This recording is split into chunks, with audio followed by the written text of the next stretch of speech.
lovin kan thailom antia pothelin athu kan setam ni som saprose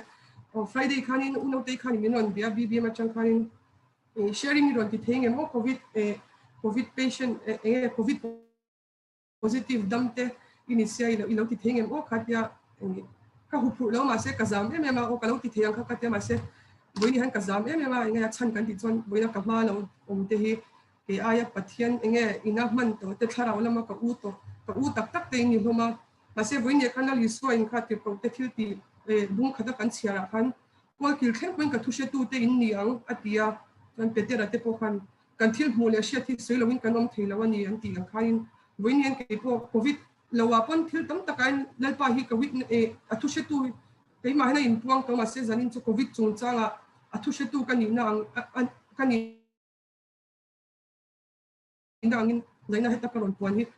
bbm le pathian in platform in pe kalom ma so thushe tu kan ti khani na ma saber chon sab chong karon bel zeng witness ti khani ta chu dictionary jf dictionary kan en chonin thushe tu ti me ba ka khan a hutu ti na khani ta voinia khani covid laka covid ka positive la yanal pai na kanuna athil ti ro pui ta minti sakha mit hungai tu ka ataka nun pui tu kan wangin when he karon puang dona hun kan pe lo nan karon share hal ka soi tu te karon soi zung zung ba saber chon february kha khanin february ni som ni panga khanin delhi a khanin aizole chang khan ka chuta khati hun lai khanin kan shet angin covid khat covid case kha pung to lo ni chu delhi a po khanin mi sang khat le ti vel chawin an vei to wang han delhi khan ka zuk chuk thla ka ugo segina khanin ka zuk thenga khanin ugo sahianin ni som ni panga ka thlenjana chang hen zan tin hi fellowship le chong chai le bible chia le fellowship hi min nei pui china tikhanin zantin hi kan neya kanin ta tikhan a in chung chong li na kom ta ni chong hi na am ta kha tikhan zana hianin kan cho te kan kham hianin darkar hi chong chai na sharing te kan nei dun chinta tikhanin kan ti chawkha march hi som panga sunday khanin ugo sahi in khom tu kan ka soma khamini khanin anuam sam lo ni chu ma kha kain khom theilawang vo in ni chu ka taksana me ka te na ka shitlanga he ka taksana ron chu ka kain khom lo me anga ti kha kain khom san ta me chonin tikhan ka ron le ma ai na pu khan ka leng lo chonin zana khanin fellowship kan nei ngai ang bo khanin abula khan ka zuk chuk le alo thu chuak te ka mi zan chon tikhanin viral fever khan hi kan ringa ni chu ugo sakha kan chong chaya sharing te kan nei duna damna te kan puanga chuan atuk zinga khanin keima hi zingdar saria thowa tui vota kan in watchina wang khanin ni som paru zing khanin ka thawa ti khanin tui vot khan ke in bol kha ka taksai aron ka thai ron khurta ni chu ka thun ta viral fever ni kha kan ti thawa covid case atam lai khani to he alar lai khani lo wang khanin ka tha kha khura wase ti kan ni fian ya chong china kha bible chele chong china kha kan mang tur ka chu tha thei ta lo ni chu ka tha kamal tha te ka chon tha te khan na lu tu kha ma se ka chiar lu ya ti kan chong chai tur po khanin ka ching chi thei lawa pathian he na bu kan dal pa voin chu ka taksa he ron na ringo ta ka ching chi lo meng te ha ka te khanin ka chong chai ya chuan ka ti tur dang ka ti tur kha ka ti thei ta lawa ka taksa kha a ron na lu tu ka ko si kha sanga kan ka thun ta ka kamu ve to pani chu te ko ka viral fever khan ni ka kan la ring zela ti kan covid symptoms kan ti how rim shet na ti ta ka ti ha tu ka han na ron lang ta rim shet na bo te tui shet na te kha bo chan ta chani covid kan ni ka ring the thot law ni chu chan chu ka ko ti chu he ka positive lawang ti khan ka la ring chang ma se ni som hi pakhat sunday lo kom tu ra khanin chuta pastor wati kan achen chon kan shenga pastor wati te biakin a hen ffcc biakin tan ina hen ka in khom china wang hianin miron betani som pariat jinga khanin rini lo phela tun sunday chu kha tita ase ke ga khanin covid ka lo ni ta hlomin kai chon tur ka nga do ne me ka ti wang khanin ka in test ta kha ka lo positive ani chu makha ka ti tu ka message ka don kha ka chiar non voi thum voi leader ka en mon ani chu ka positive kha ka ring thei si lo kha chonin delhi sarkar kha ni ron ti bala hi positive ti kan donga in kan som pali chung lo chua san ne lo la boina nei chuan in ambulance phone nei don ti tok khan ti khan ni khan khami lo kha chu ti khan min ron boi pui chung zong ta lo ti khan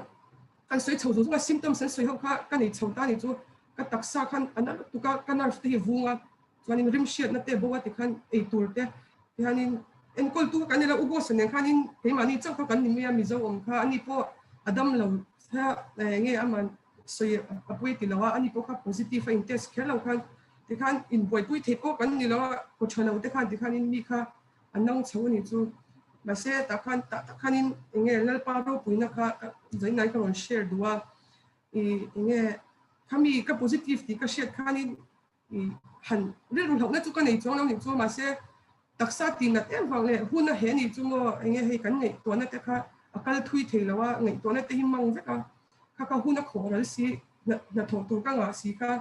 dam wat ka du ta khan in teaching cha pui mo zia ka ron share tel duwa zai na 2019 kuma te 2020 ya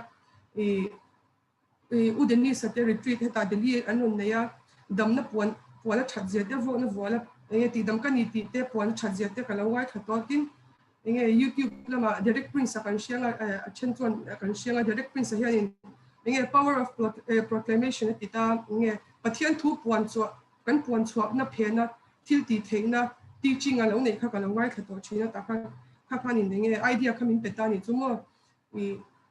kadam vat du sia ka taksa kha anna ve ni chu hei khumbet khan kamu ve ta rongbolin ka thau pe choka le tuilum mo in steam na tur tuilum khami lo ka chon ka thau pe lo ni chu ase ta khanin ka ngai to ta pathian thu vidam do yangin kan ei tiang ti kha kari ru khana lang ta ni chu hei a thlang mai thia mi dam tak kan chon ma se ta khanin zing ka fian rel tong china le bible chia le za na ka bible chia ta chu awa yangin kan nei thawang ma se pathian thu vidam doi tak angin kan ei chin tiang kan ei tiang ka ei chin ni lo kan ei kan lalu tang ka ti ta zing choi kham chun choi kham zana ti khan hei dam doi tak kan ei ang khanin pathian thu hi kan ei ang ka ti ta khanin sam som hi pathum nei ka thlang ta ni chu ka dam doi ang khan chan chu nge ka ti chuan ka pian thar ti hen lal pa hi lal le chandam tu mai ka hei beram pu ang henin ke ma min veng tu mo beram ke ma het kana em ni chu kha wang khanin sam som hi pathum na ka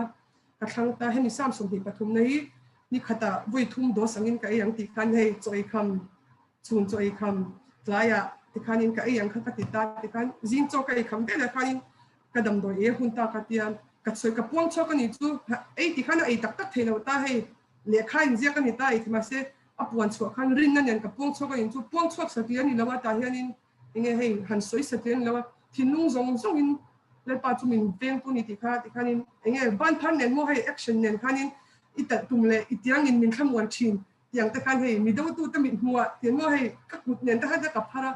ti khan chuna lo ni khan kadam do e hune kha ka tia khan kha ka puang le ta ti khan zana kadam do e hune kha ka tia ka e le ta ti khan chon khami mei ba ka sam za som parian na ate kan share chon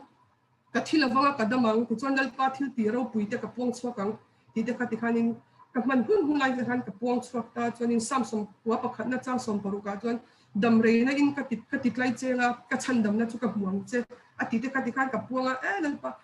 ka ti lai khanin kha ti khan ka lo kal pui ve ni chu boin ya han ka soi du chu ka ti khanin ko sik sang te ka nei ve ta ko chalo ten min zu ta ma se vitamin C chu ka ei ni chu na chok na hi voi khat ba ka ei lawa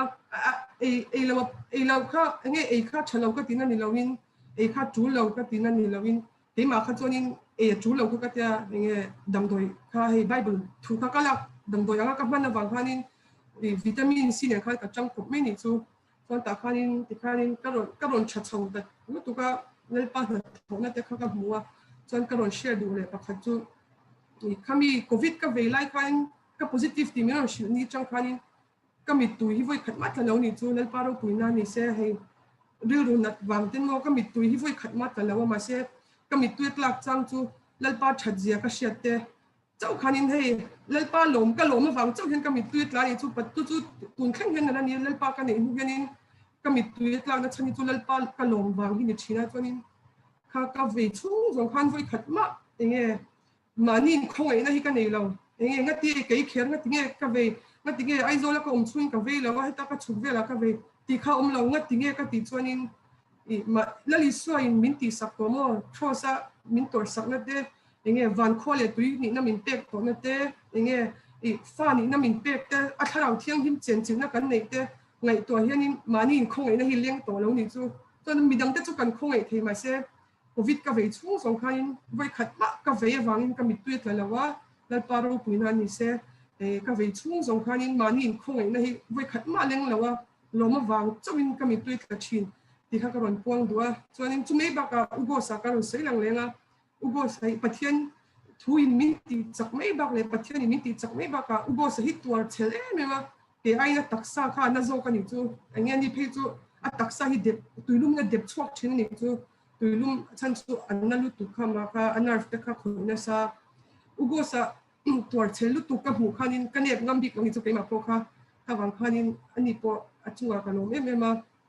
do jani na hanin ka ron share du chu kan rin na hi enge khovel mit hua chuanin a thak chang te pom thin ma se enge rin na ne na kan pen chho chuan enge lalpa thulo tak zia mo kun thengin enge ka dam lo chung khan tuma ka ti buai lawa tuma min buai pui lawa dam dogin ka ngain ka om lawa ka tho te po kha chamani chu mo enge ka SPO2 level te po kha atni amani chu ma se ka tho te kha ha thin ma se enge dam dogin kal ngai te doctor phone ngai tiang khan ka om lawa lalpan min om pui ti kha ka shela